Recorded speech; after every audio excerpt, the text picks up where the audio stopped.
హైదరాబాద్ వెళ్తున్నారు. ఈ టిప్పర్ ఈ బస్సులో మొత్తం 42 మంది ప్యాసింజర్స్ ఉన్నారు. వీళ్ళంతా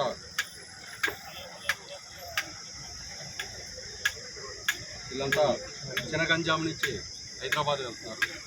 ఈ క్రమంలో నైట్ ఇక్కడ కొత్తగా ఒక రోడ్ ఫామ్ చేస్తున్నారు.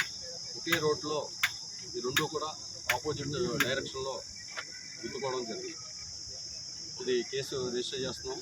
దీంట్లో మిగతా 2 బాడీలు కూడా ఎవరు ఏంటో అన్నది ఐడెంటిఫై చేస్తాం.